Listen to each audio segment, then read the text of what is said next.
ભણવાનો છે, જેના લેખક છે ઝવેરચંદ મેઘાણી. લેખક પરિચય.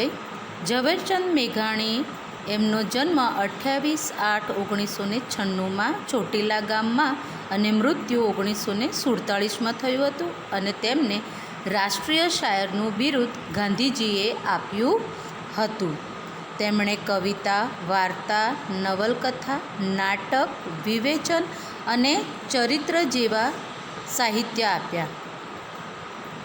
સોરઠાની રસધારા અને સોરઠનો બહારવટ્યો એમના જાણીતા પુસ્તકો છે. હવે પાઠ. દેવાળિયા ગામના ઝાપામાં ફાગણ બદ એકમના પ્રભાતે ધૂળેટી રમાઈ રહી છે. વચ્ચે દરબાર મંદોદર ખાનનો 8 વર્ષનો દીકરો અને કોરે મોરે બીજા છોકરાઓ છે. આગલે દિવસે હુતાશણીનું પરબ હતું એટલે લીલા, પીળા અને કેસરિયા રંગમાં સહુ ગરકાવ હતા. તમામના અંગે પચરંગી છાટણા દીપતા હતા. પણ આજ તો પડવો એટલે ઘેરૈયાઓએ માઝા છાંડી. ગાંડાતુર બની ગારો, માટી, છાણ જેવી ગંદી વસ્તુઓ એકબીજાને રોળવામાં ગુલતાન હતા. અને ધૂળેટીનું પરબ જ મૂળ ગાંડું, એમાંય ગામડાની ધૂળેટી એટલે કાળો કોપ. એલા ભાઈઓ, કોક ઉજળે લુગડે મહેમાન વયો આવે છે. એલા મહેમાનને કોઈ છાંટશો માં, એટલે છોડશો નહીં. અરે મહેમાનને કાંઈ રોળ્યા વગર કે રહેવાય? મહેમાન ક્યાંથી હાથ આવે? સાચું સાચું, મહેમાનને રોળો, ગોઠ્ય માંગો, રોળો.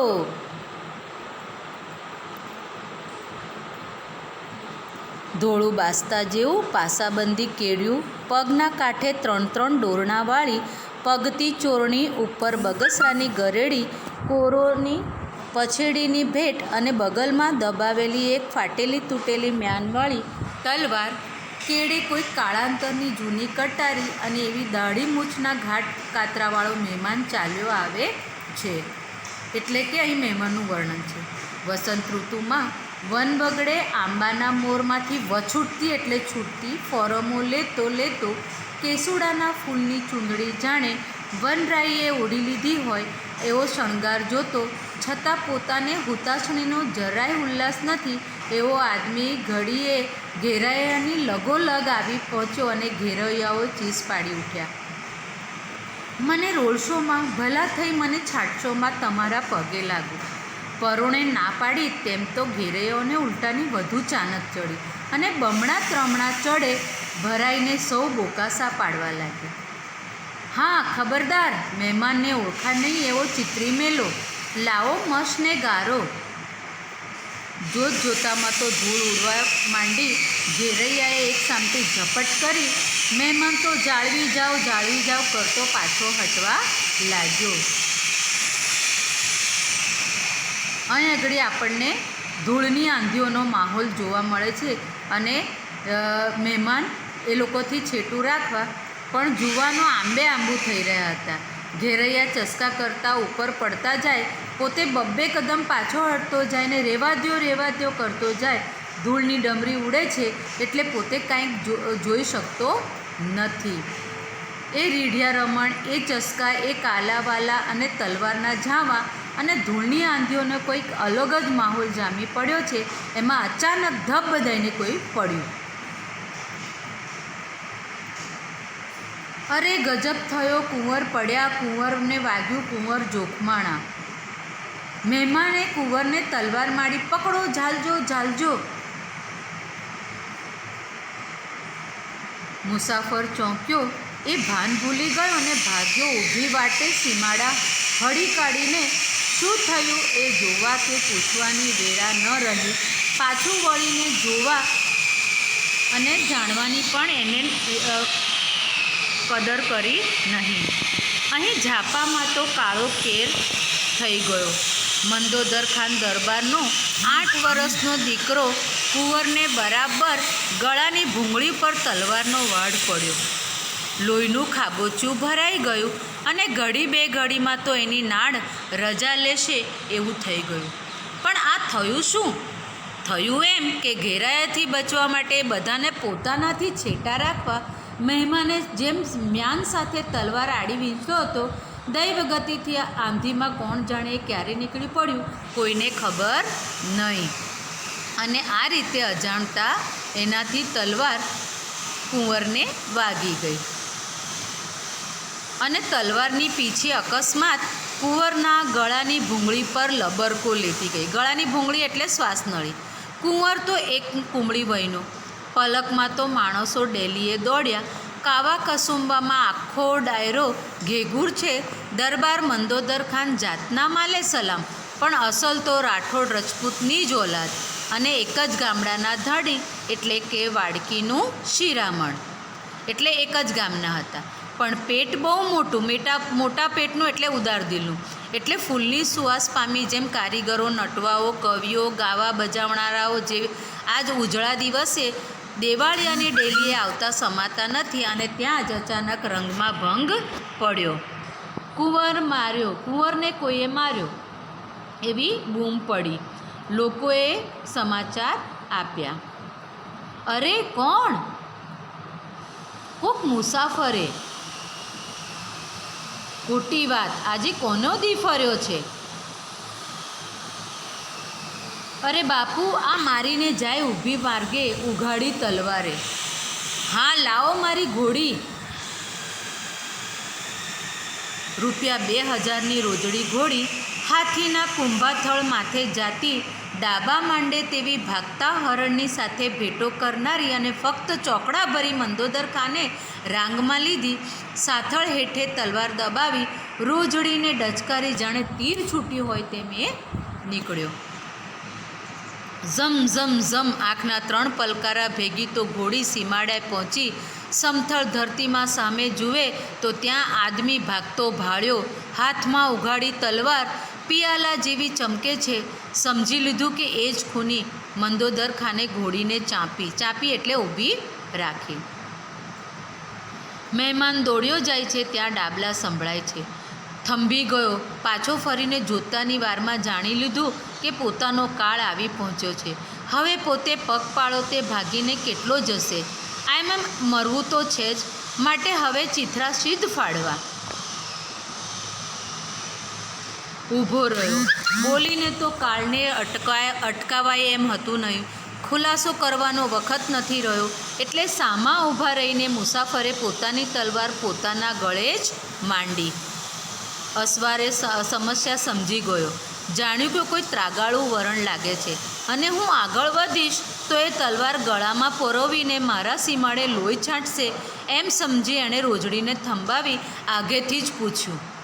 એટલે અહીં આગળ મુસાફર પોતે જ મરવા તૈયાર થઈ ગયો. એટલે મંદોદર ખાને પૂછ્યું, તું કોણ છે? શા માટે આવ્યો તો? કાળનો બોલાવ્યો. ભેંસ્યું બધી મરી ખૂટી. છોકરાઓ છાશ અને રાબ માટે રૂવે છે.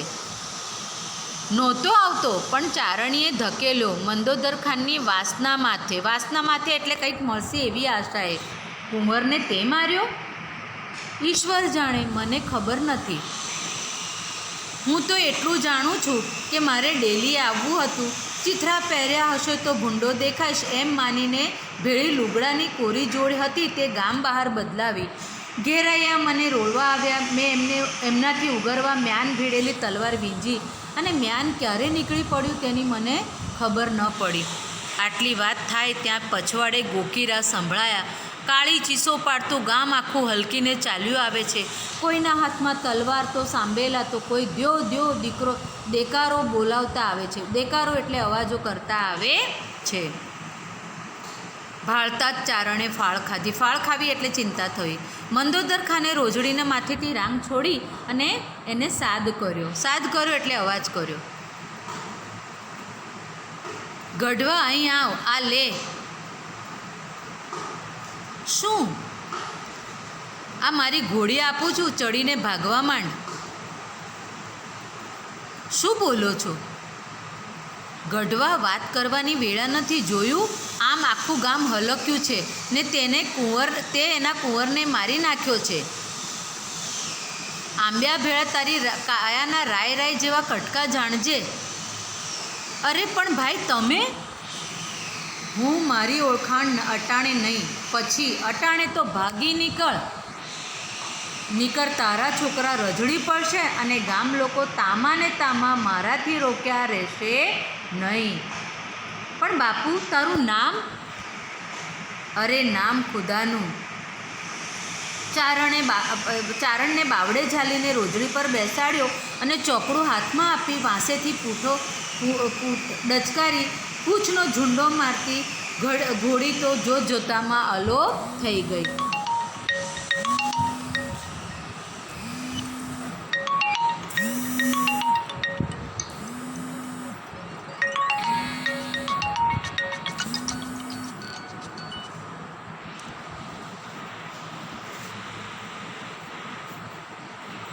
મંદોદર ખાણ અડવાણે પગે પાછો ચાલ્યા આવે છે. રાંગમાં રોજડી નથી અને કાખમાં તલવાર નથી.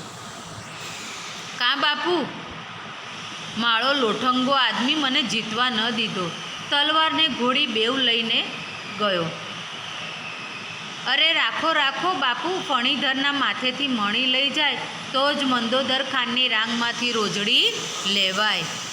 થાલા અમને 7 ખોટનો દીકરો મારનારને બચાવ્યો. લ્યો હવે જાતિ કરો. જાતિ શું કરે? એને પાતાળમાંથી પણ ગોતી કાઢીશું. ભાઈ તમે તો કાંઈ દીવાના થયા છો. એણે શું મારા દીકરાને જાણી બૂજીને માર્યો હતો? એને ઘેર એના કેટલા દીકરા ભૂખે મરે છે જાણો છો? કોળ ભર્યો મારી ઉંમરે આવ્યો તો અને દૈવ ગતિએ દીકરો મર્યો. એ તો ખુદા તાલાની મરજી. આપણા કિસ્મતમાં નહીં હોય એટલે ખડી ગયો. પણ એટલા સારો હું આજ ઉજળે દિવસે મારા સીમાડા માથે સામી હત્યા વહોરું? હાલો બેટાની મૈયત કાઢીએ. હવે ભાષા સજ્જતા. સંધિના 2 પ્રકાર છે. એક સ્વર સંધિ અને 2 વ્યંજન સંધિ. સ્વર સંધિ. બાળ દોસ્તો, ગુજરાતી ભાષામાં એક શબ્દને છેડે આવતો સ્વર બીજા શબ્દની શરૂઆતમાં આવતા સ્વર સાથે જોડાય ત્યારે સ્વર સંધિ થઈ એમ કહેવાય. અહીં આપેલ ઉદાહરણ જુઓ. કવિ વત્તા ઇન્દ્ર બરાબર કવિન્દ્ર. અહીં તમે જોશો કે કવિ શબ્દનો વી અક્ષર વ વત્તા ઈ થી બન્યો છે, જ્યાં ઈ હસ્વ છે અને ઇન્દ્ર શબ્દનો પહેલો અક્ષર ઈ પણ હસ્વ છે. આમ હસ્વ ઈ અને હસ્વ ઈ ભેગા થતા દીર્ઘ ઈ બને છે. તેથી કવિ વત્તા ઇન્દ્ર બરાબર કવિન્દ્ર થયો. તમે અહીં ધ્યાનથી જોયું હશે કે હસ્વ ઈ પણ સ્વર છે અને બીજો હસ્વ ઈ પણ સ્વર છે. આ રીતે બંને સ્વર ભેગા થવાથી તેને સ્વર સંધિ કહેવાય છે. બાળ દોસ્તો, અહીં આપેલ પહેલો નિયમ સમજો. જુઓ, અ વત્તા અ બરાબર આ થાય છે. હવે ઉદાહરણ જુઓ. સૂર્ય વત્તા અસ્ત બરાબર સૂર્યાસ્ત. અહીં તમે જોશો કે સૂર્ય શબ્દમાં ય અક્ષરમાં અ બોલાય છે, વત્તા અસ્ત શબ્દનો પહેલો અક્ષર અ બોલાય છે, એટલે કે તે બંને ભેગા થતા સૂર્યાસ્ત શબ્દ બન્યો. હવે અહીં આપેલ બીજો નિયમ સમજો. જુઓ, અ વત્તા આ બરાબર આ થાય છે. હવે ઉદાહરણ જુઓ. શિવ વત્તા આલય બરાબર શિવાલય. અહીં તમે જોશો કે શિવ શબ્દમાં વ પછી અ બોલાય છે, વત્તા આલય શબ્દનો પહેલો અક્ષર આ બોલાય છે. આમ આ રીતે બંને ભેગા થતા શિવ વત્તા આલય બરાબર શિવાલય શબ્દ બને છે. તેવી જ રીતે આગળનો નિયમ જુઓ. જુઓ, આ વત્તા અ બરાબર આ થાય છે. હવે ઉદાહરણ જુઓ. વિદ્યા વત્તા અર્થી બરાબર વિદ્યાર્થી. તેવી જ રીતે આગળનો નિયમ જુઓ. આ વત્તા આ બરાબર આ થાય છે. આ નિયમ અનુસાર દયા વત્તા આનંદ બરાબર દયાનંદ થાય છે. બાળ દોસ્તો, તમે આગળ અ અને આની સંધિ શીખ્યા છો. અહીં હસ્વ ઈ અને દીર્ઘ ઈની સંધિના કેટલાક ઉદાહરણો જુઓ. રવિ વત્તા ઇન્દ્ર બરાબર રવિન્દ્ર. અહીં તમે જોશો કે રવિ શબ્દના વી અક્ષરમાં હસ્વ ઈ છે તથા ઇન્દ્ર શબ્દનો પહેલો અક્ષર ઈ પણ હસ્વ ઈ છે. તે બંને હસ્વ ઈ ભેગા થતા દીર્ઘ ઈ બને છે. આમ આ રીતે રવિ વત્તા ઇન્દ્ર બરાબર રવિન્દ્ર શબ્દ બને છે, જ્યાં વી દીર્ઘ બન્યો છે. તેવી જ રીતે આગળનું ઉદાહરણ જુઓ. પરી વત્તા ઈક્ષા બરાબર પરીક્ષા. અહીં પણ તમે જોશો કે પરી શબ્દના રી અક્ષરમાં હસ્વ ઈ છે, જ્યારે ઈક્ષા શબ્દનો પહેલો અક્ષર ઈ દીર્ઘ છે, જેના કારણે પરીક્ષા શબ્દનો રી દીર્ઘ બન્યો છે. હવે ત્રીજું ઉદાહરણ જુઓ. દેવીચ્છા, જેમાં દેવી શબ્દના વી અક્ષરમાં ઈ દીર્ઘ છે અને ઈચ્છા શબ્દનો પહેલો અક્ષર ઈ હસ્વ છે, તેથી તેની સંધિ દીર્ઘ ઈ થાય છે. એટલે કે દેવી વત્તા ઈચ્છા બરાબર દેવીચ્છા થશે. હવે ચોથું ઉદાહરણ જુઓ. રજનીશ. અહીં બંને શબ્દોમાં ઈ દીર્ઘ છે, એટલે કે અહીં રજની શબ્દના ની અક્ષરમાં ઈ દીર્ઘ છે અને ઈશ શબ્દનો પહેલો અક્ષર ઈ દીર્ઘ છે, તેથી રજની વત્તા ઈશ ભેગા થતા રજનીશ શબ્દ બને છે. બાળ દોસ્તો, હવે આપણે હસ્વ ઉ અને દીર્ઘ ઉની સંધિ વિશે જાણીએ. અહીં આપેલ ઉદાહરણ જુઓ. સુ વત્તા ઉક્તિ બરાબર સુક્તિ. આ ઉદાહરણ બરાબર ધ્યાનથી જુઓ. અહીં સુ અક્ષરમાં હસ્વ ઉ છે, જે ઉક્તિ શબ્દના હસ્વ ઉ સાથે જોડાય છે.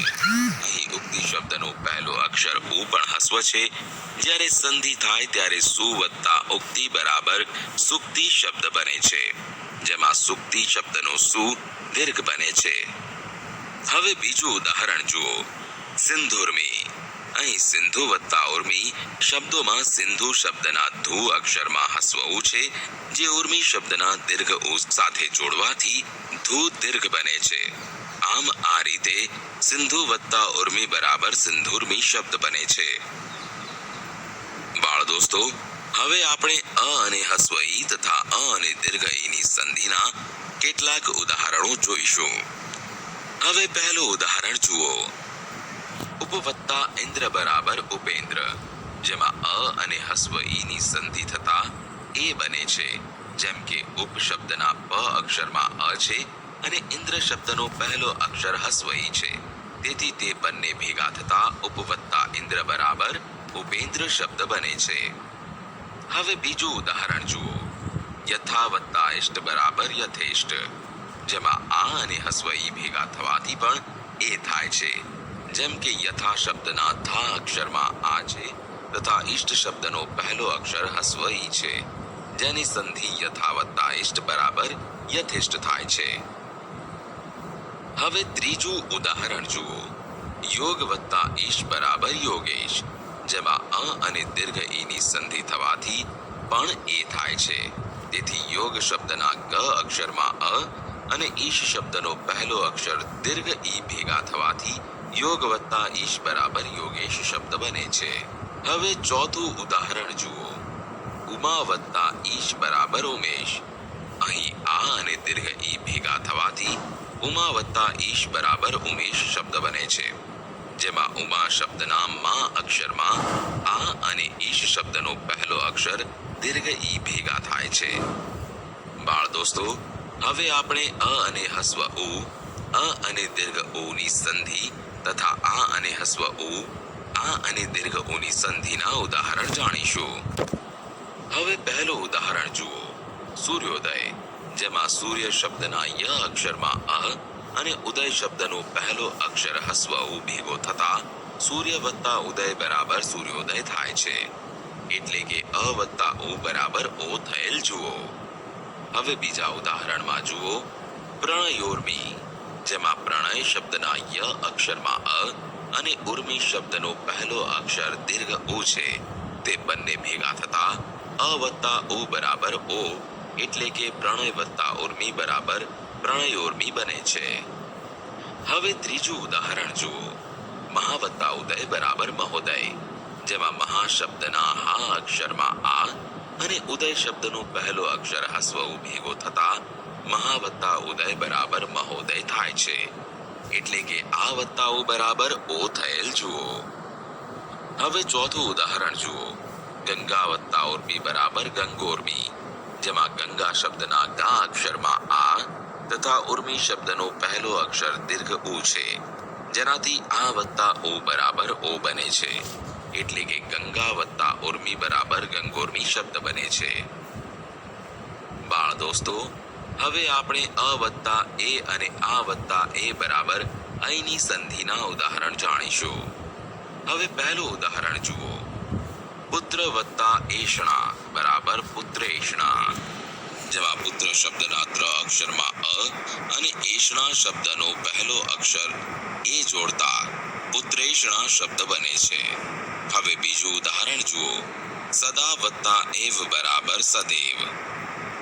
જેમાં સદા શબ્દના તા અક્ષરમાં આ અને એવ શબ્દનો પહેલો અક્ષર એ જોડતા સદૈવ શબ્દ બને છે. બાળ દોસ્તો, હવે આપણે અ વત્તા રૂ અને આ વત્તા રૂ બરાબર અરની સંધિના ઉદાહરણ જાણીશું. હવે પહેલું ઉદાહરણ જુઓ. સપ્ત વત્તા ઋષિ બરાબર સપ્તર્ષિ. જેમાં સપ્ત શબ્દના ત અક્ષરમાં અ અને ઋષિ શબ્દનો પહેલો અક્ષર રૂ ભેગા થતા સપ્ત વત્તા ઋષિ બરાબર સપ્તર્ષિ થાય છે. તેવી જ રીતે બીજું ઉદાહરણ જુઓ. મહા વત્તા ઋષિ બરાબર મહર્ષિ. જેમાં મહા શબ્દના હા અક્ષરમાં આ અને ઋષિ શબ્દનો પહેલો અક્ષર રૂ ભેગા થતા મહા વત્તા ઋષિ બરાબર મહર્ષિ એમ સંધિ થાય છે. બાળ દોસ્તો, સ્વર સંધિ વિશે જાણકારી મેળવ્યા પછી હવે આપણે વ્યંજન સંધિ વિશે શીખીશું. હવે આપણે વ્યંજન સંધિના નિયમો સમજીએ. વ્યંજન પછી વ્યંજન કે સ્વર આવે અને જોડાઈ જાય ત્યારે તેને વ્યંજન સંધિ થઈ એમ કહેવાય. દાખલા તરીકે તદ વત્તા લીન શબ્દની સંધિ કરવી હોય તો દ અને લ વ્યંજન છે. આ બંને વ્યંજનોને જોડતા તલ્લીન થાય છે. ત વર્ગ એટલે કે દંત્ય વ્યંજનો ત, થ, દ, ધ, ન એ વ્યંજનો સાથે લ વ્યંજન આવે તો દંત્ય વ્યંજનો લ થાય છે. વ્યંજન સંધિ સમજવા માટે અહીં આપેલા કોષ્ટક સમજો. ક વર્ગના વ્યંજનો ક, ખ, ગ, ઘ છે, જેનો અનુનાસિક અમ ઉચ્ચાર છે. ચ વર્ગના વ્યંજનો ચ, છ, જ, ઝ છે, જેનો અનુનાસિક અયમ ઉચ્ચાર છે. ટ વર્ગના વ્યંજનો ટ, ઠ, ડ, ઢ છે, જેનો અનુનાસિક અણ છે. ત વર્ગના વ્યંજનો ત, થ, દ, ધ છે, જેનો અનુનાસિક ન છે. પ વર્ગના વ્યંજનો પ, ફ, બ, ભ છે, જેનો અનુનાસિક મ છે. જુઓ પહેલો નિયમ. અનુનાસિક સિવાયના વ્યંજન પછી સ્વર કે ઘોષ વ્યંજન આવે તો તે વ્યંજનની જગ્યાએ તેના જ વર્ગનો ત્રીજો વ્યંજન મુકાય. બાળ દોસ્તો, હવે પહેલું ઉદાહરણ જુઓ. જગત વત્તા ઈશ બરાબર જગદીશ. અહીં જગત શબ્દમાં ત એ ત વર્ગનો વ્યંજન છે. અહીં ત વર્ગનો ત્રીજો વ્યંજન ત, થ, દ એટલે કે દ વપરાયો છે. તેથી જગત વત્તા ઈશ બરાબર જગદીશ બન્યું. તેવી જ રીતે બીજું ઉદાહરણ જુઓ. ષટ વત્તા યંત્ર બરાબર ષડયંત્ર. જેમાં ષટ શબ્દમાં ટ એ ટ વર્ગનો વ્યંજન છે. અહીં ટ વર્ગનો ત્રીજો વ્યંજન ટ, ઠ, ડ એટલે કે ડ વપરાયો છે. એટલે કે ષટ વત્તા યંત્ર બરાબર ષડયંત્ર બન્યું. હવે ત્રીજું ઉદાહરણ જુઓ. દિક વત્તા અંત બરાબર દિગંત. અહીં દિક શબ્દમાં ક વર્ગનો ત્રીજો વ્યંજન ક, ખ પછી ગ આવે અને તે વપરાતા દિગંત શબ્દ બને છે. બાળ દોસ્તો, હવે આપણે વ્યંજન સંધિનો બીજો નિયમ સમજીએ. અનુનાસિક સિવાયના કોઈ પણ અઘોષ વ્યંજન આવે ત્યારે આગળના વ્યંજનને બદલે તેના જ વર્ણનો પહેલો વ્યંજન મુકાય. અહીં આપેલા ઉદાહરણ જુઓ. શરદ વત્તા પ્રકોપ બરાબર શરદ પ્રકોપ. અહીં તમે જોશો કે ત વ્યંજનને બદલે તેના જ વર્ગનો પહેલો વ્યંજન એટલે કે ત જોડાય છે અને આ ત વ્યંજન પ્ર સાથે જોડાઈને સંધિ થઈ. જુઓ, શરદ વત્તા પ્રકોપ બરાબર શરદ પ્રકોપ. બાળ દોસ્તો, હવે આપણે વ્યંજન સંધિનો આગળનો નિયમ સમજીએ. ત વર્ગના વ્યંજનો એટલે કે ત, થ, દ અને ધ પછી જો ચ વર્ગનો વ્યંજન એટલે કે ચ, છ, જ, ઝ કે શ આવે તો ત વર્ગના વ્યંજનને બદલે તેને મળતો ચ વર્ગનો વ્યંજન આવે. હવે પહેલું ઉદાહરણ જુઓ. સત વત્તા જન બરાબર સજ્જન. અહીં સત શબ્દનો ત એ ત વર્ગનો વ્યંજન છે અને જન શબ્દમાં જ એ ચ વર્ગનો વ્યંજન છે. આથી ત વર્ગના વ્યંજનને બદલે ચ વર્ગના વ્યંજનમાંથી જ જ અક્ષરનો સંધિ માટે ઉપયોગ થયો છે. તે પછી બાકીના ઉદાહરણ જુઓ. ઉદ વત્તા જવલ બરાબર ઉજ્જવલ. આ ઉદાહરણમાં પણ એ જ નિયમનું પાલન થયેલ છે. બાળ દોસ્તો, હવે આપણે વ્યંજન સંધિનો વધુ એક નિયમ જોઈએ. સ પછી ચ કે છ આવે તો સ નો શ થાય છે. પહેલું ઉદાહરણ જુઓ. નિસ વત્તા ચિંત બરાબર નિશ્ચિંત. અહીં તમે જોશો કે નિસ શબ્દમાં છેલ્લે સ છે જે ચિંત શબ્દના ચી સાથે જોડાય છે. જ્યારે જ્યારે સ પછી ચ કે છ આવે તો સ નો શ થાય છે. તેવી જ રીતે બીજું ઉદાહરણ જુઓ. નિસ વત્તા છંદ બરાબર નિશ્છંદ. અહીં પણ નિયમ મુજબ નિસ અને છંદ એ બંને શબ્દો ભેગા મળતા નિશ્છંદ શબ્દ બને છે. હવે ત્રીજું ઉદાહરણ જુઓ. નિસ વત્તા ચલ બરાબર નિશ્ચલ. અહીં પણ નિયમ મુજબ નિસ અને ચલ ભેગા મળીને નિશ્ચલ શબ્દ બન્યો. બાળ દોસ્તો, હવે આપણે વ્યંજન સંધિનો આગળનો નિયમ સમજીએ. સ પહેલા ઈ કે ઉ આવે ને સ ની પછી ક, ખ, પ કે ફ આવે તો સ નો શ થાય છે.